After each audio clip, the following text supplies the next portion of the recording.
Hello, we are the Load Bearing Beams podcast, a movie podcast. Normally when we're not talking about Severance as we're doing now. Severance, Season 2, Episode 1, Hello, Miss Cobel.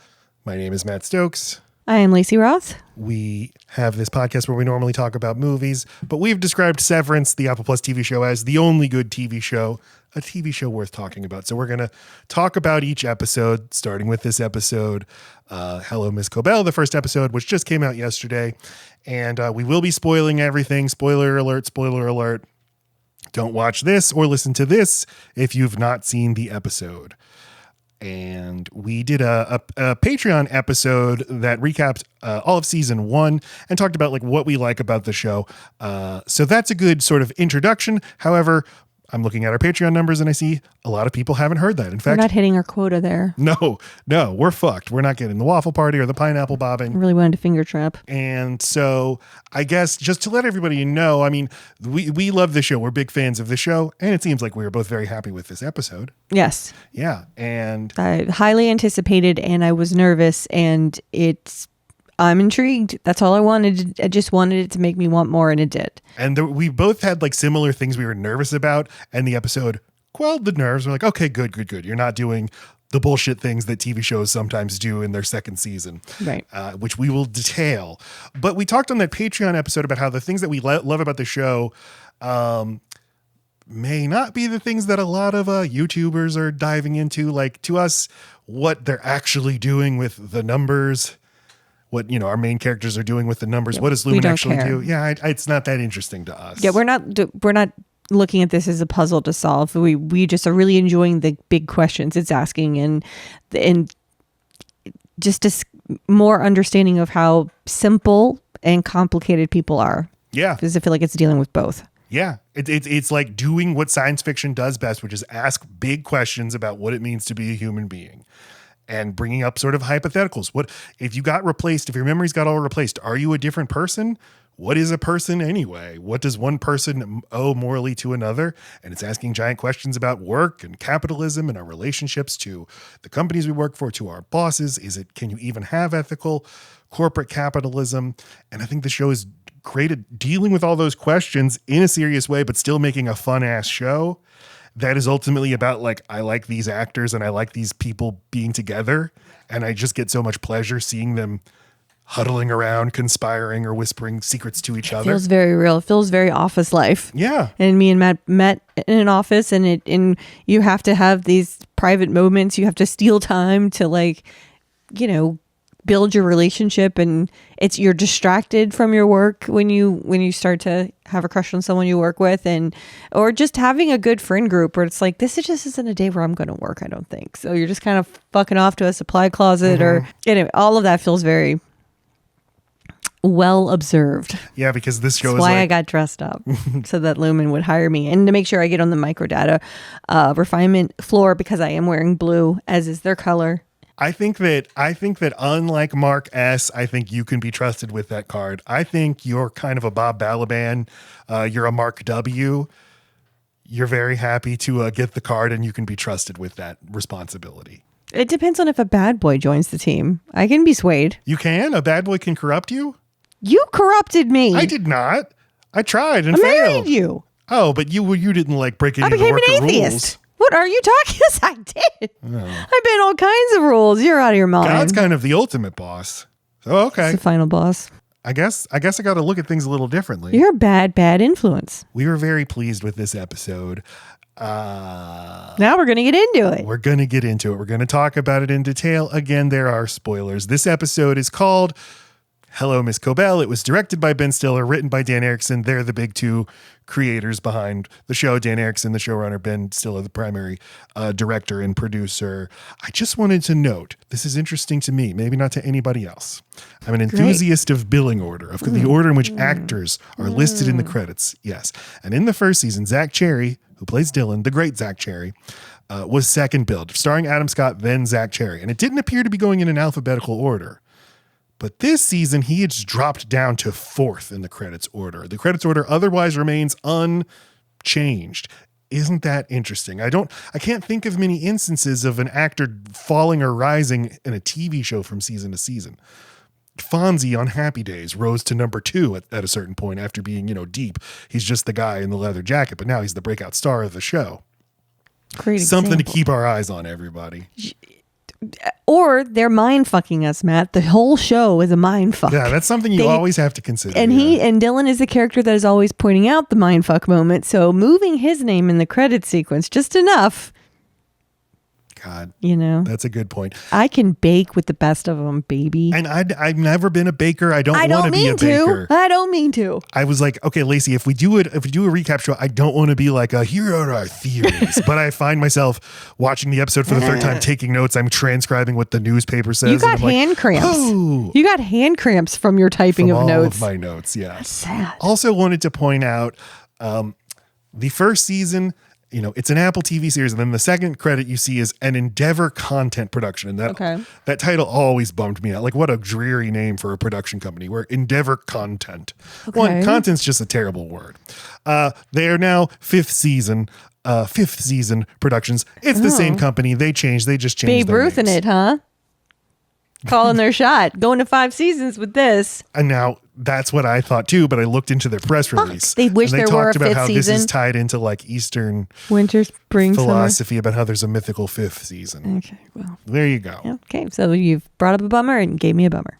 So we both, liked this episode that starts with screams of the 4 main characters from the closing of the last episode. And then Mark, Adam Scott, blips into the elevator disoriented, and he violently runs out of the elevator, looks around, and is immediately confused and running like a bat out of hell, but has a mission. I mean, he's clearly going to a place and needs to get there before he is stopped. He needs to go to the wellness center because the last thing he saw before he was turned off was the picture of him and Mrs. Casey as a wedding photo. Yeah, when it was only on the second viewing that I realized that's where he's going. He's not going to try to find Dylan or trying to find his other friends. Straight, and it says it on the wall, on the door, wellness center, and it was scraped off, and it looks like the wellness center. And this show, this is throwing you in. It's been 3 years. I don't know how many people remember everything. There's a pretty lengthy previously on Severance thing, and also the score is like upbeat jazzy piano, but right away the visual language for this sequence is totally different, and it's supposed to give you whiplash. Like, wait a minute, I'm used to Severance not being this crazy with its cameras, and now it was dizzying. Wild 3D camera. You've got what I think is a pretty poor looking sequence of him basically running by green screens. I loved it. I know you did. I loved it till I got dizzy from it. You and our 14-year-old got mad at me for saying this looks like shit.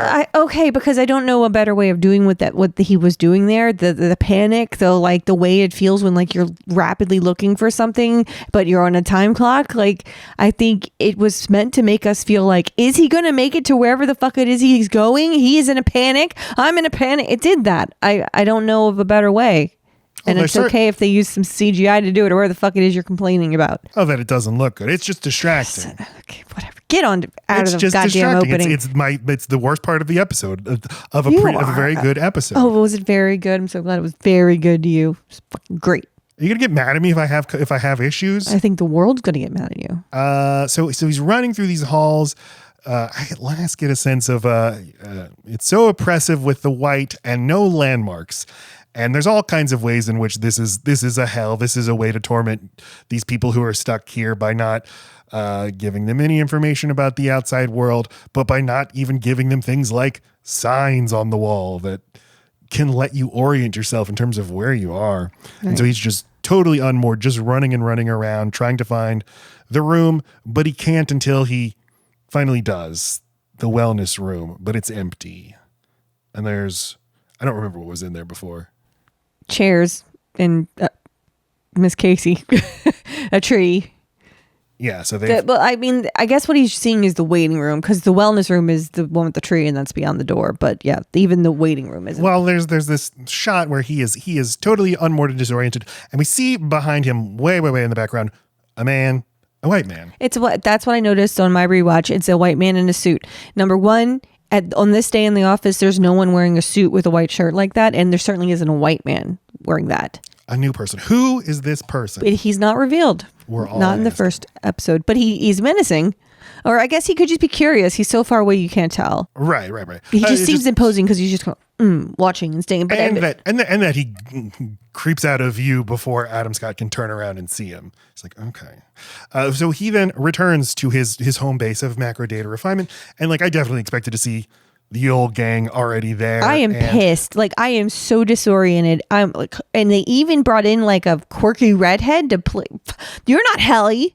Fuck off, Wednesday, whatever, goddamn Saturday, Tuesday, maybe. I'm close. One of those words is her name. You're talking that about actress, Alia Shawkat as Gwendolyn. That's what I said. For 2 seconds, I'm like, oh, they're already going to be there, and it's going to be like, hey, what's going on? Like the fucking memories reset or something. I would have been pissed. Okay, so yeah, but this is so jarring. Right away, the vibes are wrong. These people aren't here to learn of the tyranny. And we have Bob Balaban as Mark W. doing the Bob Balaban thing of repressed rage, but like beta male rage. And then Alia Shawkat as Gwendolyn, and now Stefano Cardinante as Dario. I don't know this actor. He doesn't have a great many credits, but he is an Italian actor. Bob Balaban immediately says like, well, my name is Mark W. Would you be open to using a different first name to avoid confusion? We've seen different kinds of levels of buy-in to Lumen corporate culture, but it all expresses itself in different ways. This guy, very interestingly, is like totally wants his accolades and recognition from this company, seems to like all the perks and stuff, but also kind of resents it and can be a little open about how shitty this place can also be. Kind of interesting. I think he's been given so little that he at least wants his name.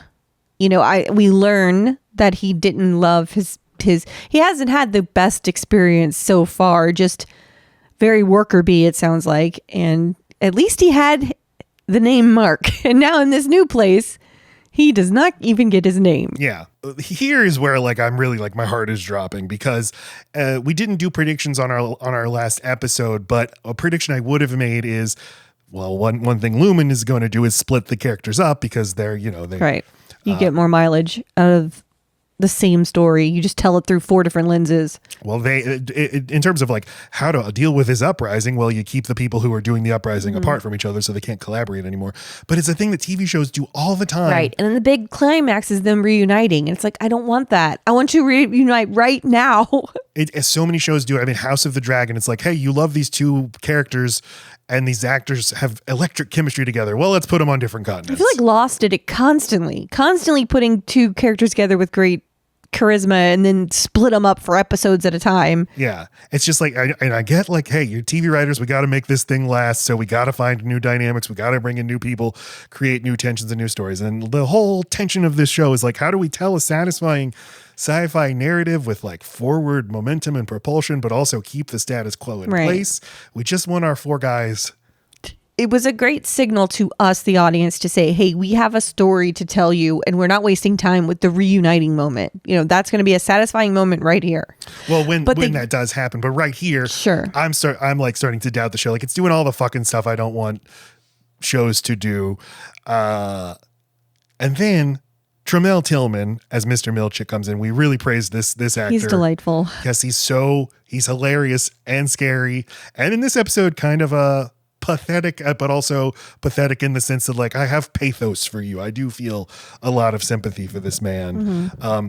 Now holding a huge bouquet of blue balloons with Mark's face on them. You can just tell that there's been research that went into, to everything that they're doing in the severed floors. And clearly the thing people really like and love to hear and see are their own likeness and their own name. So it's like every reward, every big reward has their own face on it.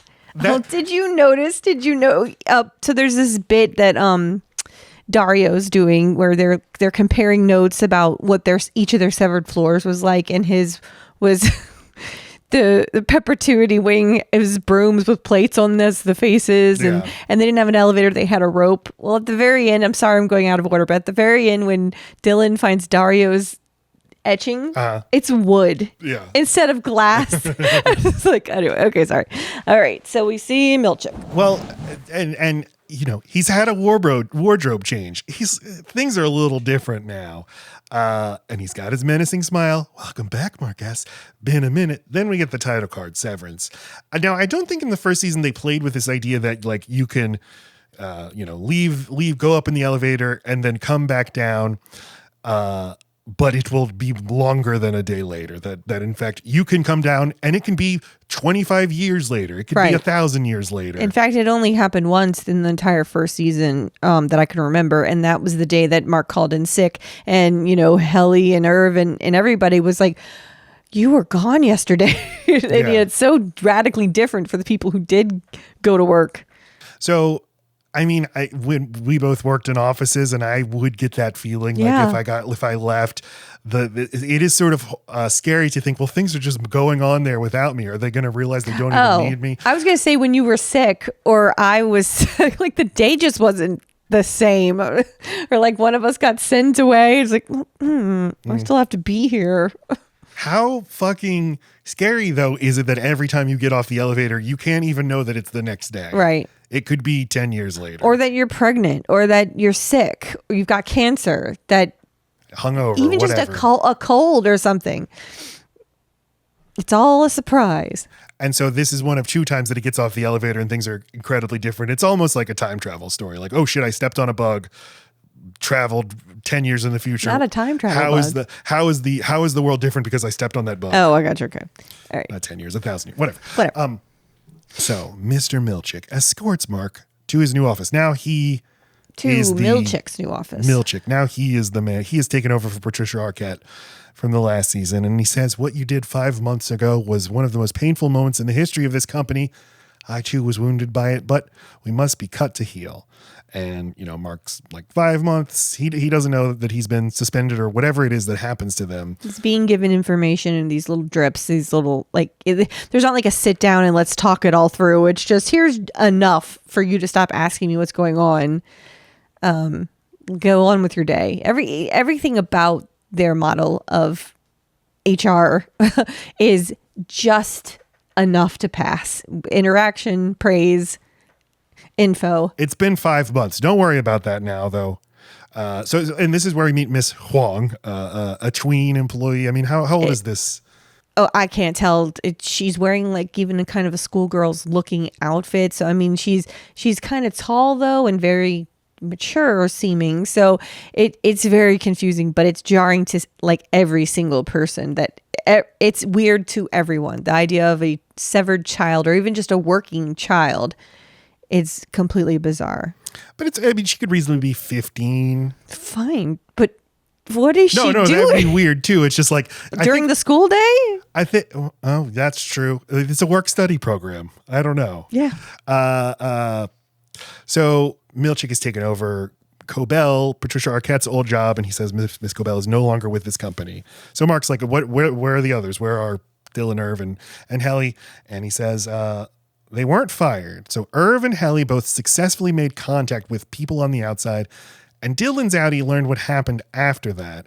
And he says, so the 4 of you have achieved international fame. And then we see a newspaper with almost all of the text redacted in Sharpie. Yes. So this newspaper. And just the weirdest picture of the 4 of them on a float or something at a parade. In a ticker tape parade, yes. Yeah. So this newspaper, the Kier Chronicle, the headline says, Innies blow the whistle. Already the world has come to say thank you. Now the date line is Kier, PE. So it's not a real state or territory or whatever. Right. There's no state with the abbreviation PE. So here's what I transcribed what the newspaper says that we can read. Okay, so less than a week has passed since 4 Lumen workers brought the notion of severance reform to the world's attention, and already the world has come out to say thank you. A celebration was held Saturday, redacted. All 4 gave speeches praising the courageous acts of their innies and thanking Lumen for their accommodations, redacted. Quote within quote. Of course, the board was eager to listen. Other entertainers to perform were redacted. A benediction was delivered by Dr. Rickon Hale, author of such hits as The You Are and These Valued 9, How I Let Kier In. Oh, God, even implying that he cares so much about the core principles of Kier.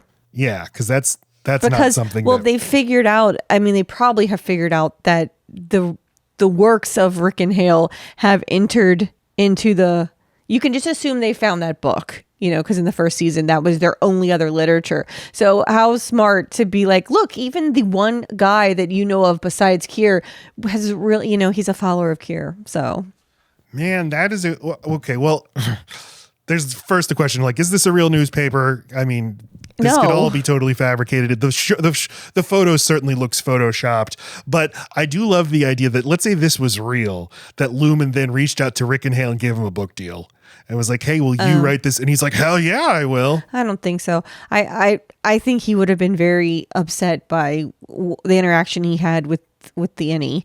And I think this newspaper was meant to look like something Mark wanted to really like look at and devour, but Milchick immediately takes it away. So I think it's definitely something that he'll find later, and it's meant for him to find later.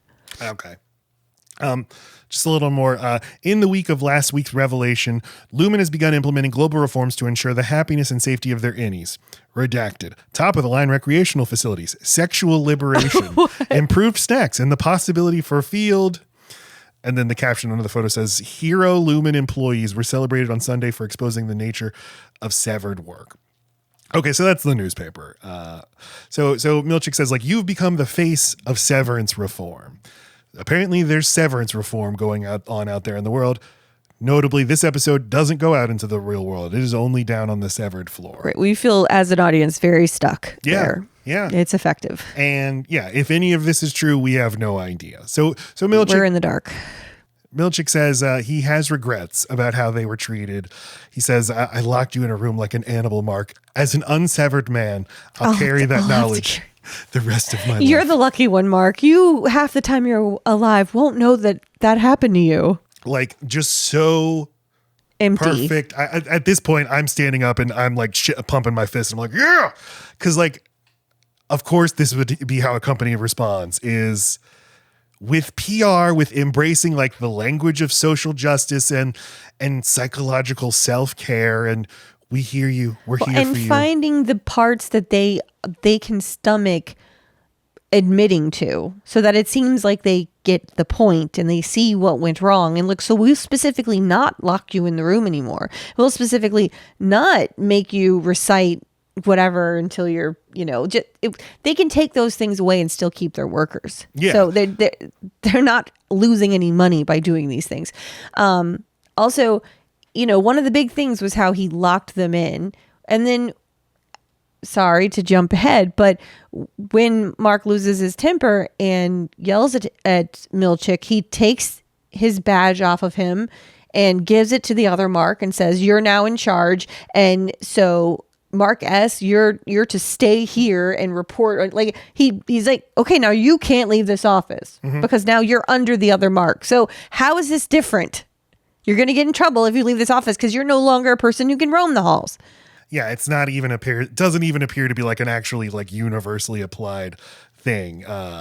You have to rise to the position where you get hall privileges. Right. So yeah, as an unsevered man, so even just saying that, like speaking the language of empathy, of as a cis man, right? Mm-hmm. Yeah. I'll carry that knowledge the rest of my life. But for the past 5 months, we've been asking how a sadist like Harmony Cobel could take root in Lone Wolf, bad apple. And what that says about us. We also know that Miss Cobel was in your sister's home when you awoke there. We believe she developed an erotic fixation on you and had plans both to pursue you and your outie in what might be termed a throuple. And I like that Adam Scott just goes, what? What? So, yes, like you said, it's a bad apple. This is always how companies, governments themselves respond. We've cut out the cancer. We've located it. The rest of the tit's great. The breast is great. We took the bad part, so no need to touch anything else. It's not the fact that this exists at all. It's just we need to change up the people who run this. Right. In this case, I needed to get promoted here.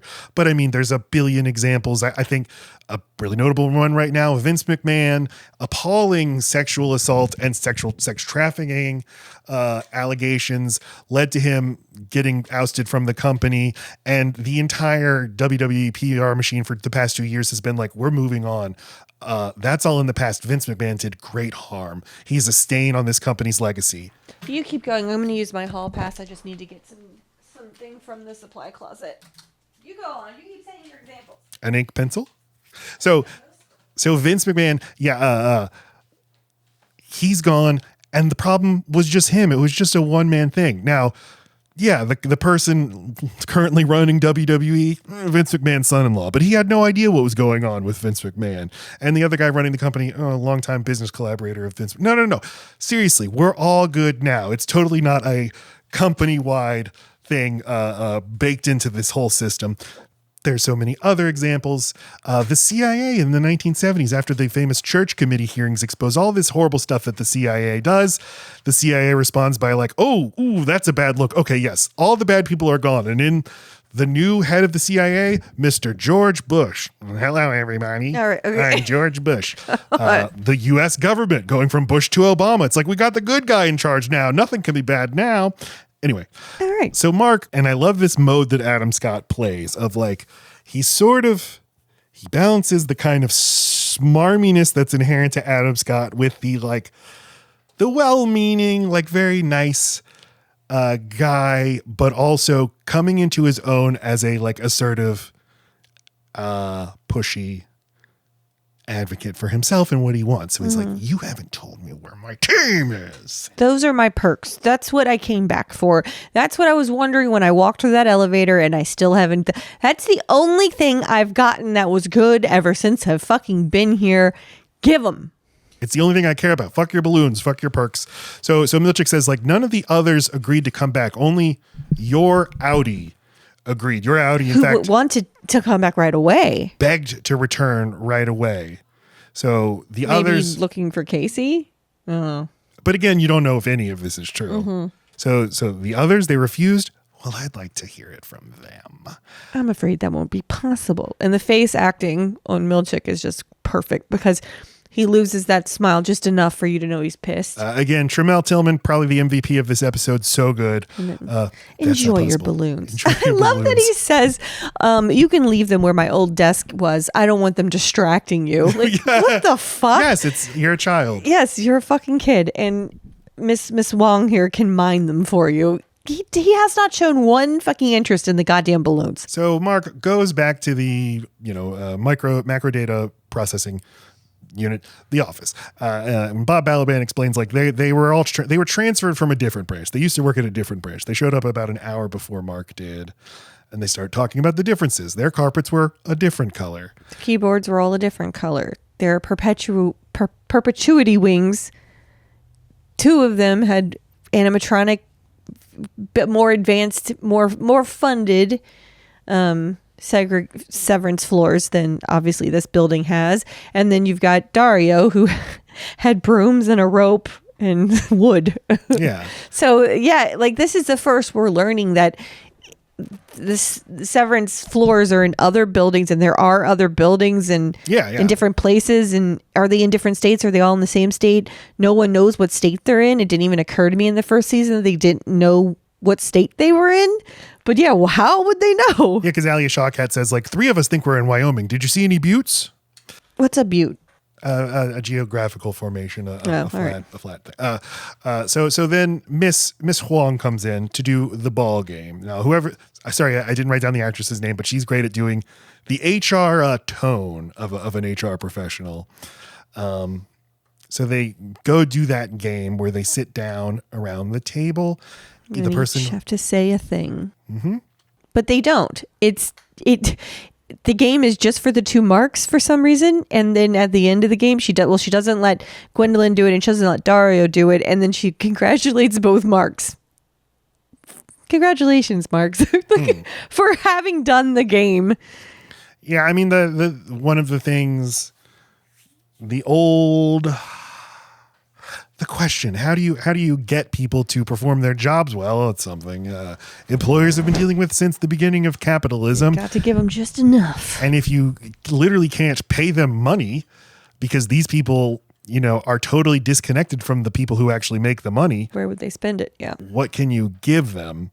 So people will find things to take pride in, like our animatronics were nice, or I get the finger traps, I get the erasers. And when it comes time to say, like, share a fun fact about yourself, the only things that make up your experience of who you are as a person are things you've experienced working here in this minimalist environment. Mark takes the ball and We think, oh, he's going to rip into them, but instead, this is so good. He just gets his soft voice from the beginning of the show back. His team player voice. Yes. It's like a fun fact about me is I was lucky enough to make 4 new friends today. Okay. And Miss Huang says, thank you. That's nice, Mark, but I have to remind you I'm a supervisor, not a friend. And then here again, Adam Scott's face is great, just like the rage coming over his face and trying to hide it and then putting on that smile. 3 new friends. And then rolls the ball away. Just great acting, great direction from Ben Stiller right here. So Mark leaves at the end of the day, goes out of the elevator, and then immediately comes back. And I guess that's when I realized, like, oh, we're not going outside in this episode. We're not going to see the fallout of what happened to Mark's Audi.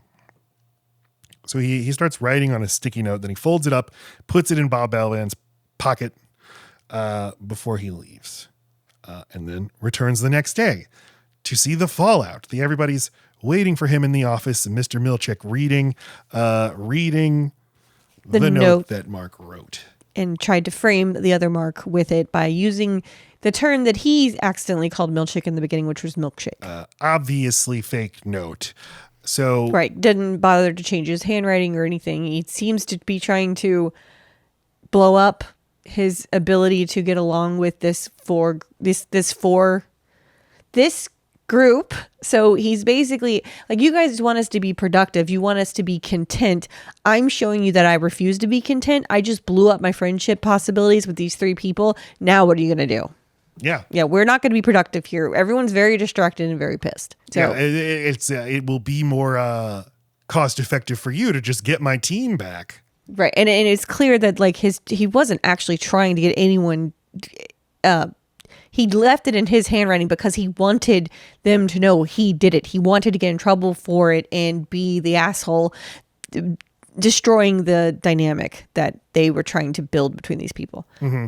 So, they're yelling at him, and then Mark starts laughing. Like, why are you laughing, you asshole? And you haven't seen what I did to the kitchen. They all run to the kitchen. Holy shit. And that's when he makes a run for it. Goes, and he knew exactly what he was doing. He was going to Milchick's office to somehow he understands how to talk to the board. And he just starts saying, you're not doing right by me. If we're really the face of this, then you need to, give me my team back. I don't know what he says, but he's still really playing the company man card. Like he just wants his team. I just want my team. It's like he has a very narrow goal this entire episode. And I don't even think he understands or knows what he wants to do outside of it. He just wants to make sure they're alive. Strategic in putting it in the language of that they'll understand, not saying like it's fucking immoral what you're doing here. Right. No, but speaking in newspaper terms. I know that you're the face of reform for severed people, and here's how you can really carry through on that mission. And that's, I need my team again. You need to bring them back. You can't just let them disappear. And then Milchick unplugs the thing and then says the board does not converse with innies. I just want to note, I love this little box. I love this speaker box. It's so great. And I love all of the knobs and switches everywhere throughout the office. They're so old school. Oh yeah. Very much like Star Trek or like just some kind of random submarine or spaceship. Just these little consoles everywhere. And Mark is trying to appeal to Milchick, like, look, I just want my team together so we can serve Kier together again. But Milchick just puts Mark on the elevator. He says, are you firing me? Which, of course, he's saying, are you killing me? And he's, on you go. Goodbye. And Milchick doesn't know what he's doing. Milchick just knows he wants him out of there right then. And we don't know how much time goes by. Yeah. But it could be a day. It could be a few. We don't know. But we know when he comes back that the old team is gone and Milchick has got like a shit-eating... Well, Milchick, we don't see him yet, right? The elevator opens and he's on a different floor, or he's on the same floor, but now they've got a painting. And now with the idea that I can come in here and it can be 5 months later, who knows how much later it is now? He doesn't know how long. I have no fucking idea, but there's this painting on the wall. With 4 heads, or 4 people buried up to their necks, and yes. the magnanimous Kier absolving his betrayers. Yeah, the painting is called Kier Pardons His Betrayers. He's literally holding a sword. But then the elevator opens up and, Dylan gets off finally. And one of the other characters is in this episode, 20 minutes into it.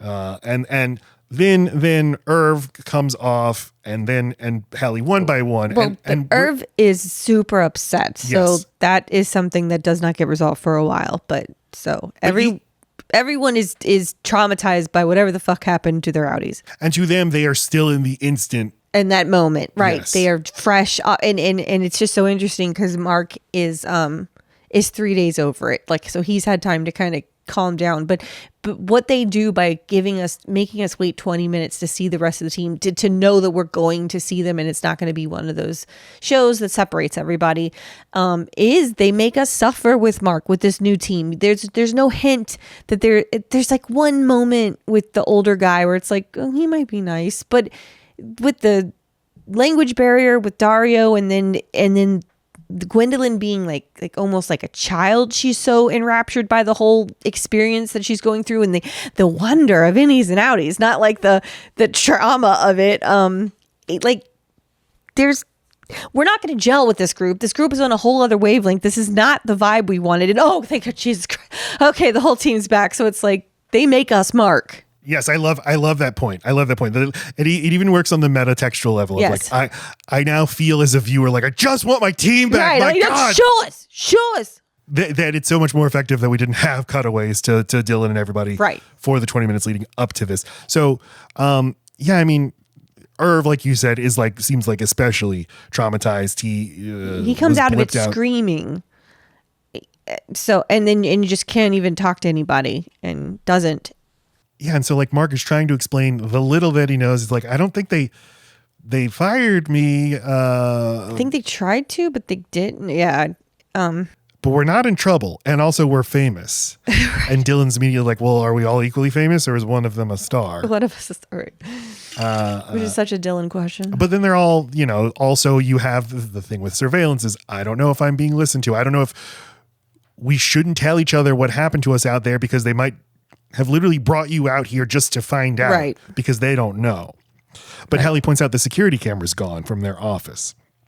And then Miss Wong shows up, escorts everybody to the break room. And this is how you know it is a mind fuck, because Milchick is well aware of what their perception of the break room is, and makes them have this daunting long walk with who is his replacement, Mrs. Wong, to the break room. You open the door, it's a long dark, it's the same fucking place, and they have to. There was an episode of Handmaid's Tale where it was like they made all the women think they were going to get hung just to not hang them. Mm-hmm. And it was like, you might as well have just done it. You know, because it's just like, this is traumatic too. It's cruel to do it this way. And that's how, like, there's no reform. Milchick isn't sorry. Though this is all still complete control head games bullshit. And they open the door, and then it's like a game room. I don't know. It's like, it's a weird viewing room made for 4 people to enjoy. They could have just blipped into this room. They could have gotten off the elevator all together with Milchick. They're like, oh, don't worry. Everything's okay. Exactly. But you're exactly right. And as we'll see later in the episode, there's like head games going. It's games all the way down. Constant, right. For everybody, even for him, Milchick himself. And even in the stop motion video, they see, well, we'll get to that. Right.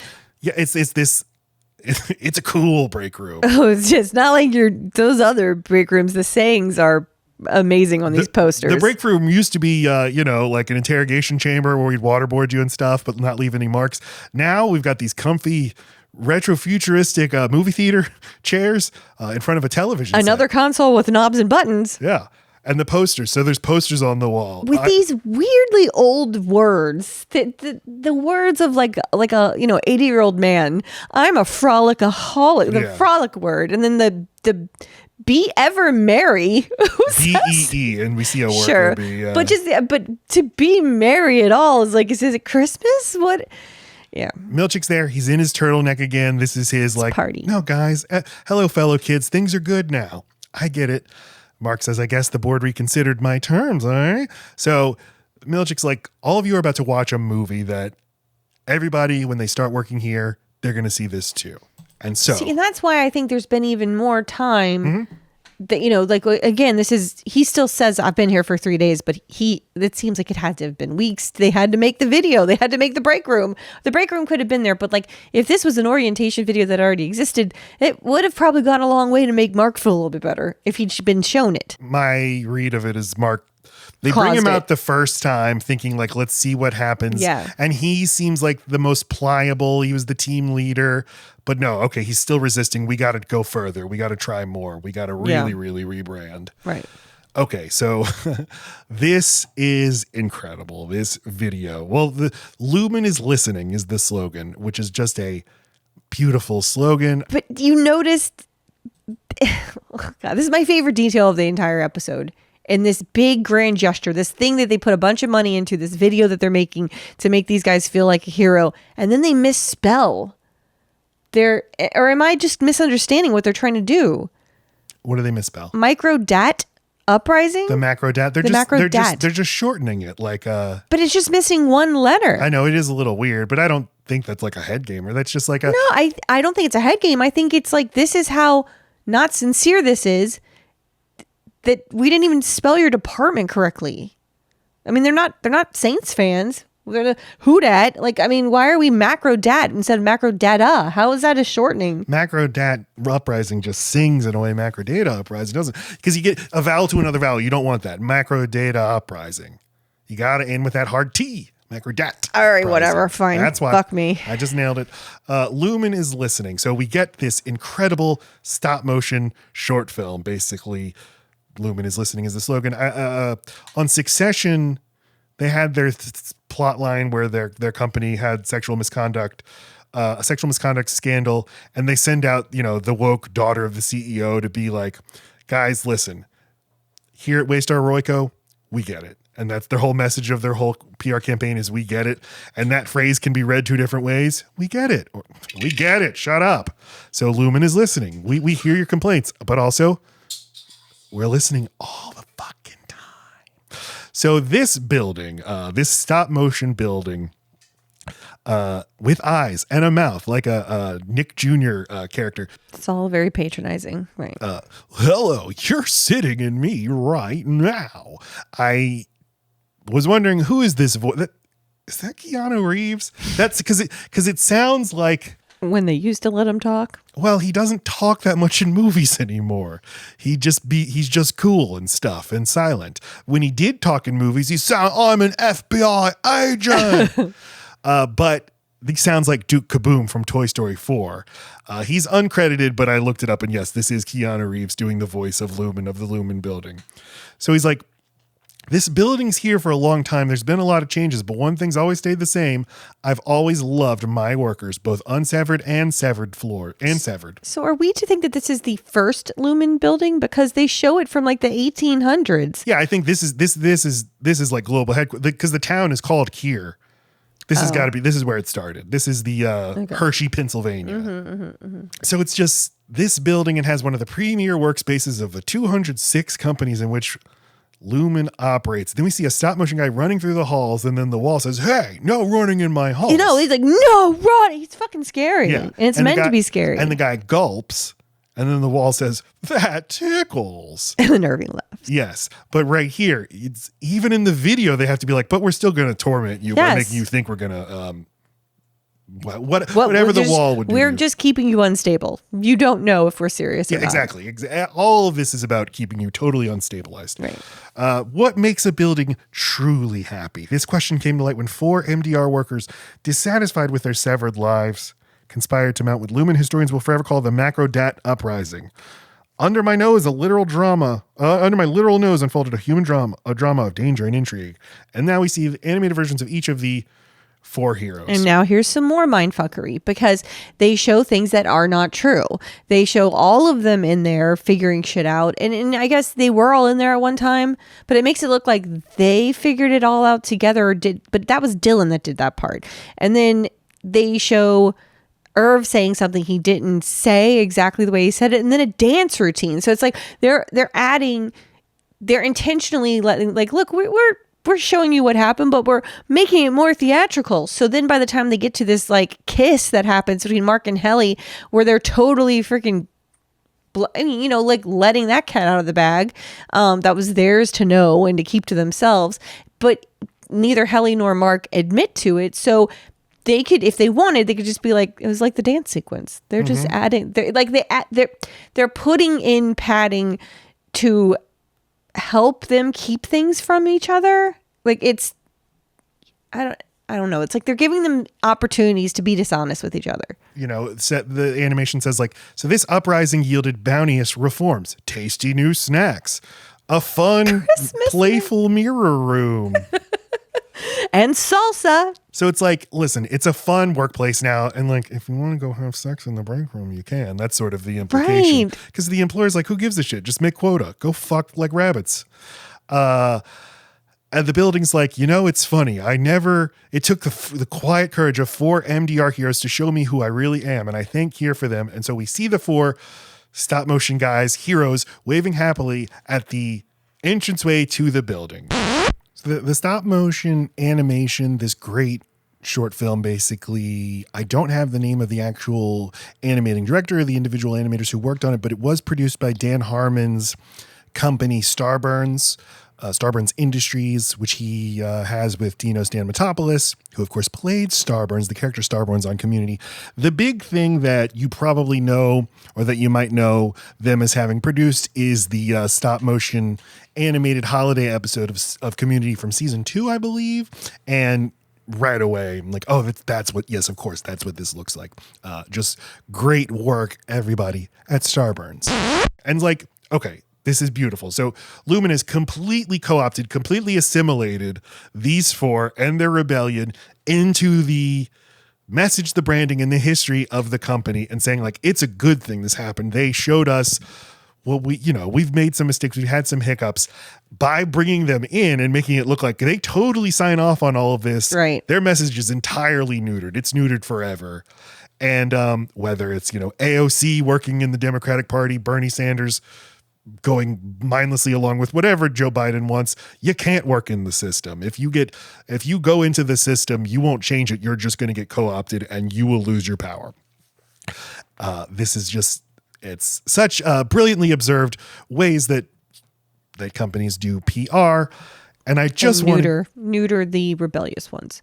Yeah. And you can dress up. Even worse, it neuters the people who break through, because you don't have the money or the funds or the microphone to like keep. All you could do is blow your whistle. Whistleblowers can only usually hope for that moment. It's the money behind the company that can swarm to like cover and make that whistleblowing something other than what the blower intended it to be. That is, you're going up against money that you can't even fathom.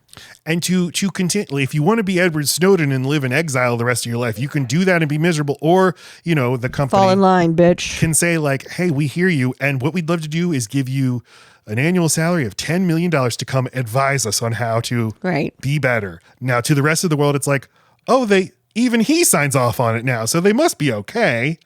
Then they casually drop how much money he got as a signing bonus just to dirty up that person, the whistleblower or whoever else. You know what I mean? They're sowing the doubt and the jealousy and the different ways you can undermine a person who had the inkling to go against you. And you can present the most evil things. You can always dress it up in PR language, in the language of social justice. I've told you about this before. It's on the internet. It's known as the woke CIA commercial. Okay. So like the CIA, objectively one of the most evil organizations like in human history, a couple years ago put out this commercial that I'm just going to play for us now. It's tragic. I am perfectly made. I can wax eloquent on complex legal issues in English while also belting Guayaquil de mis amores in Spanish. I can change a diaper with one hand and console a crying toddler with the other. Diaper with one hand. I am a woman of color. I am a mom. I am a cisgender millennial who's been diagnosed with generalized anxiety disorder. What? I am intersectional, but my existence is not a box-checking exercise. I am a walking declaration, a woman whose inflection does not rise at the end of her sentences, suggesting that a question has been asked. I did not sneak into CIA. My employment was not and is not the result of a fluke or slip through the cracks.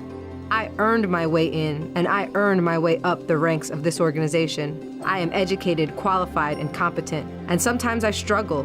I struggle feeling like I could do more, be more to my 2 sons, and I struggle leaving the office when I feel there's so much more to do. I used to struggle with imposter syndrome, but at 36, I refuse to internalize misguided patriarchal ideas of what a woman can or should be. I am tired of feeling like I'm supposed to apologize for the space I occupy rather than intoxicate people with my effort, my brilliance. I am proud of me, full stop.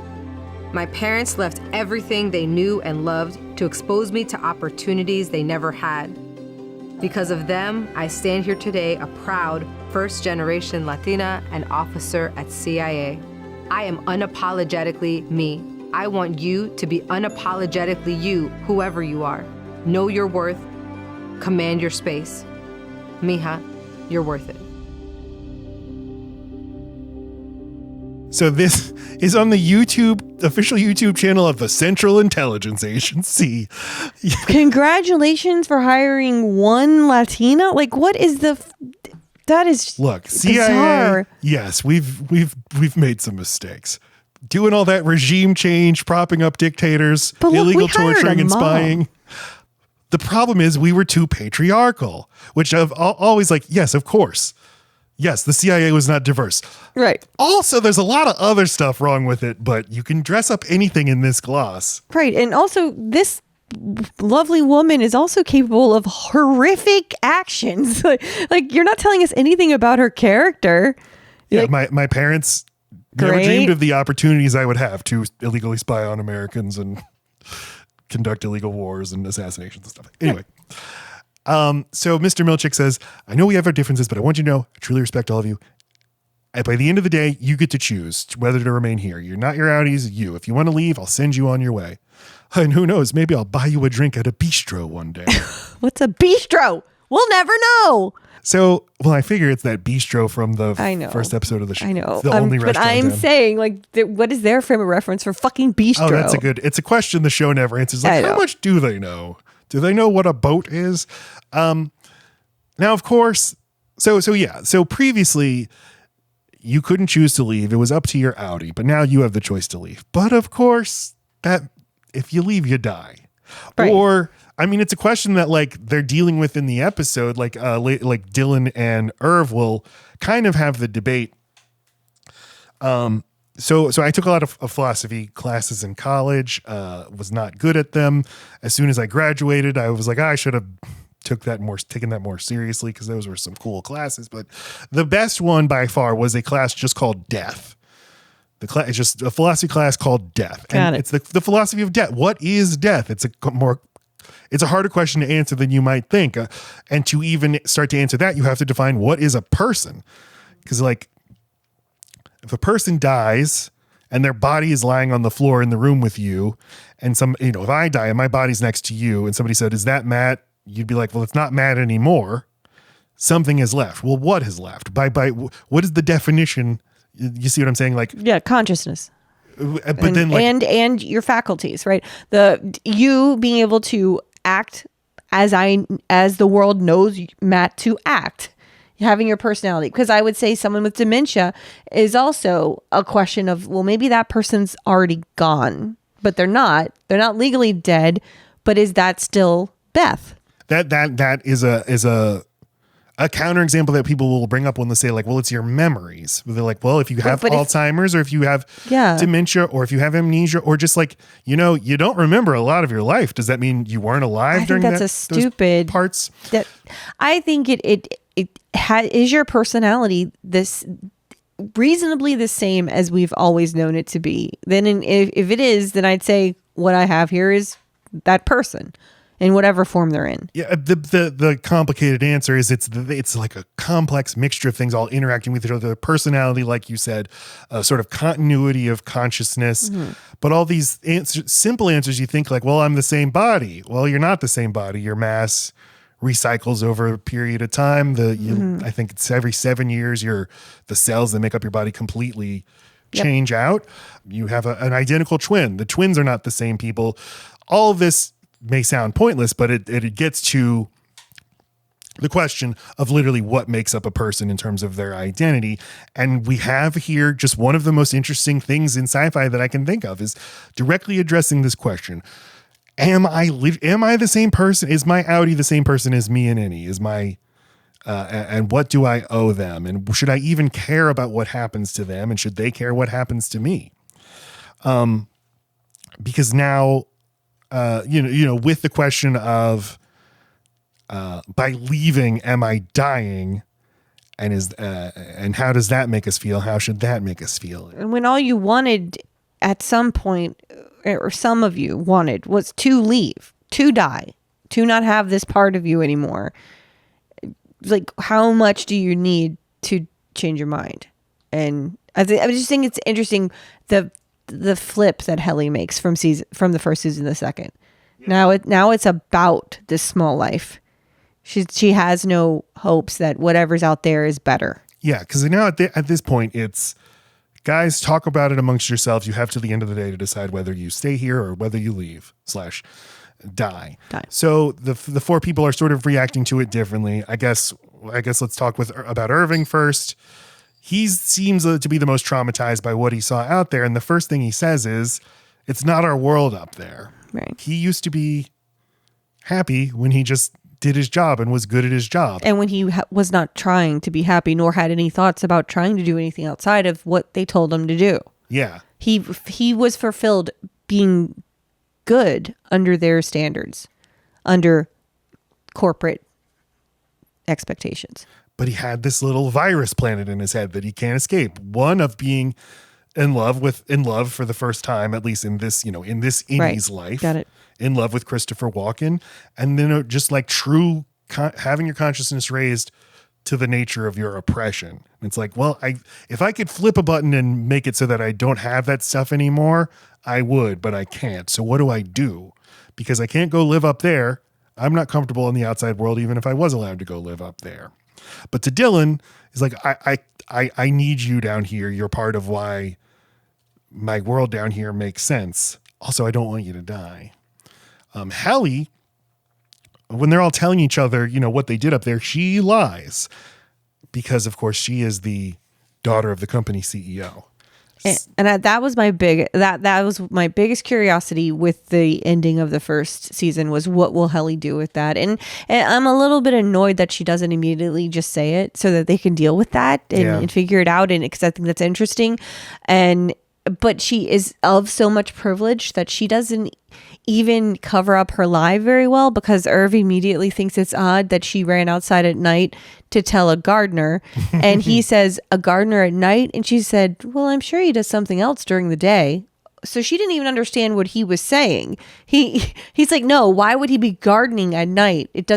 Who cares if he's a banker during the day? That's even less logical. He'd be a banker at night. And the gardener, she knows what a gardener is because she lives in a mansion with a fucking gardener. Mm-hmm. She, in her head, who knows when they fucking come and go? I'm awake. I see a gardener. I'm asleep. That's a great point. I didn't even think of it in terms of the class. Yes. She just has no idea what to even say or to sound poor. She doesn't know how. But I was annoyed with this too, because it's like, okay, 4 episodes from now, the truth is going to come out and they're going to have to deal with it. It'd be nice to just say it here. Well, also, this is there's no way Helly woke up and didn't realize she is an Egan, because they know what night she woke up on. She's the one person they do know what she saw, right? They all saw her see it. It was a fucking fundraiser and they were all there. So that's leverage that Lumen has on Helly. She's stupid to not take that power away and just not address it, because now it can be a wedge later, and which is similar to what they then do smartly with Dylan. They give him a secret. Just never have a secret with the corporation, because that's just leverage for them to make you look disloyal whenever they want to the people you've developed camaraderie with. You are a threat if there are 4 of you. But if they can separate you guys with any little tidbits they have or leverage they have, they'll do it when it's the most advantageous for them to do it. Yeah, I think what this show is about, maybe more than anything, is about the ways that that the ruling class will do whatever it can to stop the thing they're most afraid of happening, which is become the working class. The working class realizing there's more of us, and we have a common interest, and we have We have the power if we choose to act in accordance. Basically, the entire history of the past 150 years has been, how do we keep workers from forming those pesky unions? And things like cubicles, things like the social norm of not talking about how much money you make, things like appointing one of your workers like Mark to be in charge of you. Yes, like divide, put little divisions. Well, and also make you part of the bad guy. Make not guilty. Make you complicit. Yes, complicit, like they do with Miss Wong, Miss Hong, Miss Wong. All of them are confused and put off and disturbed by the fact that there's a kid working, but for some reason, because the child is not a janitor and sweeping up or beneath them in the hierarchy, they aren't above this child. They have no feelings of needing to protect that child necessarily, and they ask questions, but they quickly are distracted because, in a weird flip, she is their supervisor. So they at once feel these feelings of, why are you a child? And what child thinks they're going to tell me what to do? You know, they can't help but have this like animosity toward her as well, which completely neutralizes the feelings they might have had, the maternal, paternal feelings of let me figure out why you're not safe right now. So just in where they place the cogs in the machine can completely neutralize these natural things we have to want to take care of each other. Yes. And what we see in the first season is like the four of these people coming together to find solidarity with each other and find meaning there.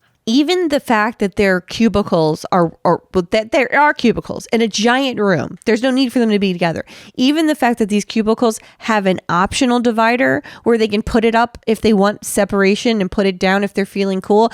It's this big signal that they can give to each other when they're mad at each other. You know, it's like, they didn't have to have desks that do that, but they give these little moments all over the place. The etched thing you get of your face when you really achieve something, they want you to put it on your desk. They'd be pissed if you didn't, but now you're the person that has that on your desk and the other three don't. And it's just, everything is a, what am I versus what are you, and not what are we that is the same. Yeah, and so speculative fiction like this, the idea is hold up a mirror to the world you live in. And how is our world doing things like this?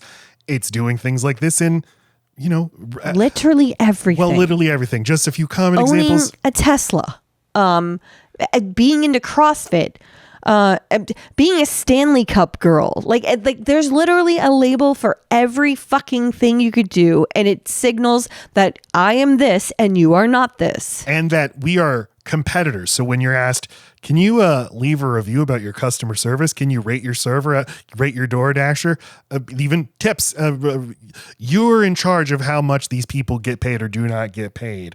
Employees asked to do evaluations at the end of the year of their coworkers. Now you maybe have some influence on how the company feels about it. I can't even check out at Walmart while I'm ashamed of myself for spending over $100 on soup, which I did the other day. It was only $60, but without having to give Walmart, the company, a star rating. I didn't run into one person that works here. I guess the shelves were stocked correctly. 5-star. Like, just like, fuck you, Walmart. I don't feel like giving you a rating every time I'm trying to get out of here. Now I feel guilty. I didn't give any stars. You're in competition with everybody you see, and we already live such atomized lives. We live in suburbs. We don't have public transportation. When we do work in offices, it's in cubicles or in separated offices. People have their headphones in all the time. Nobody's talking to each other. When companies on the one hand liked it when everybody had to work from home because that's, no chance of anybody forming a union or developing solidarity or comparing notes about their conditions. But then they're like, oh, they're not as productive. We'll risk you coming back to the office because we know there's no chance you're going to develop solidarity and build a union to end a system of exploitation. We have all these other tools in our arsenal, like giving you a wood carved etch of your face. Giving some of you an office and the other ones are still in a cubicle. Yeah, so that you resent the person in the office and not the boss at the top. Every time I got a promotion, which happened maybe 3 times during the time I was at the law firm I was at for 13 years, it just puts a big target on your back from the people who now have higher expectations of you and the people who used to be your peers. They still are, but they feel like you've changed. Mm-hmm. Yep. Yes, this is all by design. I mean, this is all, how do we keep them? Even like the employee of the month getting a special parking spot. It's like at Walmart, at McDonald's, anywhere. It's just like, why do we need this? Just be nice to all the employees and let us all park reasonably close to the building. Why make one person special and in a way that is so not special, except for that it puts a fucking target on you? Yeah, I mean, and if you're thinking like, well, we need to motivate people, as Don Draper said, that's what the money is for. I need to. Just show me with the money. That means I get a bonus, and you say this not in front of everybody. That's what I want. Hallie doesn't want to reveal that she is the daughter of the daughter of the CEO that's doing all of this to all of them, that she's basically been sent down here as a PR stunt. But I on rewatch, I kind of liked it a little more because her reasons for doing it are because she is like not that person. Realized I'm definitively not that person. I hate that fucking bitch. I have none of the privilege of that person, and I would never do this to another person if asked. So therefore, I am not her. Yeah, it's the interesting question of like, if you got amnesia and then learned who you really are and realized I hate that person, or that person is a bad person, like, what do you do? Right. And she's like, the only thing I can do is stay down here forever because I don't want anything to do with that person up there. Yeah. We talked about Dylan and Irv, but they have this really, really lovely exchange where Dylan's trying to get to talk Irv out of killing himself. Irv goes in to hug him and then whispers his secret that his Audi upstairs has been painting these paintings. Well, and that he went to see Bert, and that Bert is this is the married. secret that he whispers in his ear that he doesn't want the whatevers to hear. I'm painting a door. Like the break room door? No, it's dark hallway. Sorry. Like the break room? No, it's wider and darker. And there's an elevator with a downward arrow. I don't know what it means. I just wanted you to know because I'm going to go kill myself and maybe you can investigate and see what this is. You know what I just thought of? They're finally taking this agency and deciding they do want to be there. Sorry, spoiler alert. They all end up staying. But they're still at the mercy of their Audi, because at any time, Helly on the outer world can be sick of giving up 8 hours of her day and getting dressed every morning, and just not ever come back. And then Mark S would be, he wouldn't know if she were coming back. He'd never know. So it's like, do I hang around and wait and hope? Yeah. Or do I kill myself and risk never seeing her again? That's so fucked up. When now you want to be there, and now you really can't get the message out to your Audi, like, don't leave. Stay. But when Dylan and Irving are when he's whispering the thing, and then and Dylan's like, you can't go. You're part of what makes me good at my job, and I like being good at my job. You know, there's only like a few things I would change about this place. John Turturro just makes the best face, where suddenly he's like, oh, I get it. I'm your favorite perk. And just John Turturro, I mean, just one of the best actors to ever do it. In movies is usually just a character actor, supporting role. It's great to see him get such a meaty role here. Mm-hmm. He's the best actor on the show. I just like that face right there is incredible. Before they can resolve this conversation, Miss Wong shows up and escorts Dylan away, and Dylan thinks I'm leaving Irv to literally kill himself. Yeah. In Milchick's office, his computer screensaver says, "Hello, Mrs. Cobel," and he's on the phone with tech support complaining about it. And it's been months. Like it's at least 5. It's probably more like 7 because of the time jumps. So, yeah. And it just says, hello, Miss Cobel, over and over. We don't even know what he does with his computer. It doesn't have the internet.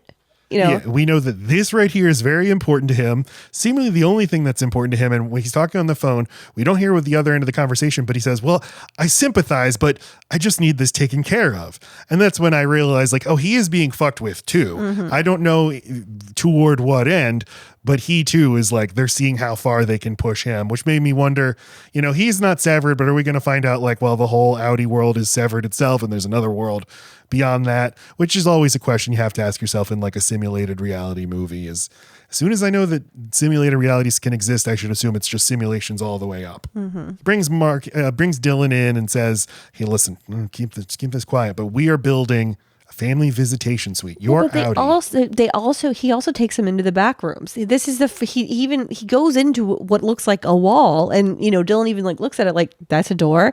So it's like he's giving him this like secret knowledge of like, look, sometimes we appear places and you don't understand how we got there this fast. There's all these back rooms. Some of these halls are just this, and these are dark, and this is where all the shit actually happens. So come in here now. You know this secret. Secret number 1. Secret number 2.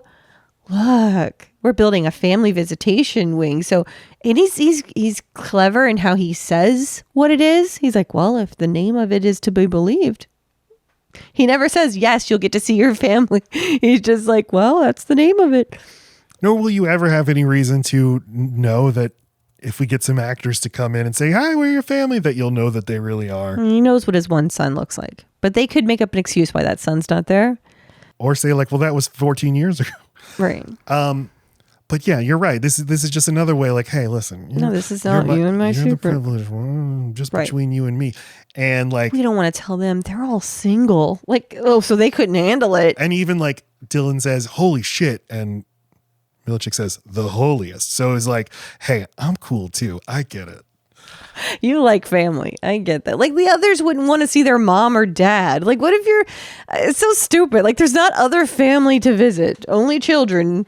And what he says is like, I just want you to keep this quiet to avoid resentment. I'd hate for your friends to turn against you after all you've done for them. And so Helly, Mark, Dylan, all back at Macro Data Refining. But what about Irv? Oh, well, there's Irv. Thank God. I'm not going to kill myself. Here I am. And they asked this, you okay, so many times during the episode. It's just, they're all just like, you're staying? That's what they're saying, Yeah. Are you okay? So you're okay. Okay. Because all of them kind of realize it's a little bit weird that they want to stay, but they're also relieved to see each other. That's like, let's just do this for a little bit longer at least. You said off air that you can get in a situation in life where like a situation is bad. But tolerable. And you're like, I need to improve it. But you could be told, no, you just have to grin and bear it. And there can be like a lot of relief in that and just accepting. Well, you can be in a not ideal situation, but you can't deal with it getting worse.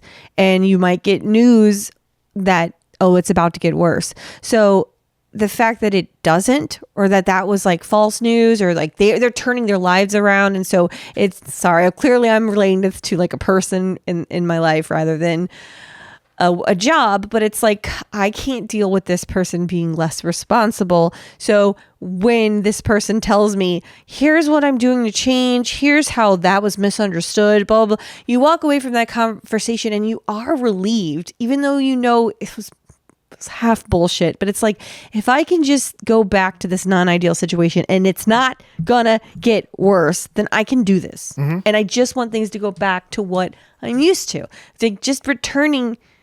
When you've gotten a phone call that's going to change your life, or you've done an action, you've stepped in a hole, you've broken something. You just know when that switch is flipped and you're like, well, fuck, everything I know is gone. To be able to unflip it is such a relief, and it so rarely happens, but it does happen. And it's all you need to go right back to your non-ideal situation. And seemingly it's happened for our 4 main characters. They're back. The status quo has resumed to where it was around, I don't know, episode 5 of season 1, except we're all in a different place. Our understanding of the world is different, but we're going to make the most of it. And you see Mark really, really going at his work with enthusiasm. Right. It makes you think like, did they even allow this uprising? Did they allow all this, like the trauma bonding? Because now all these guys love each other and now they've all decided to fucking stay. We've even made it through someone falling in love with someone who was about to retire. We can't stop the Audi from retiring. He's retiring.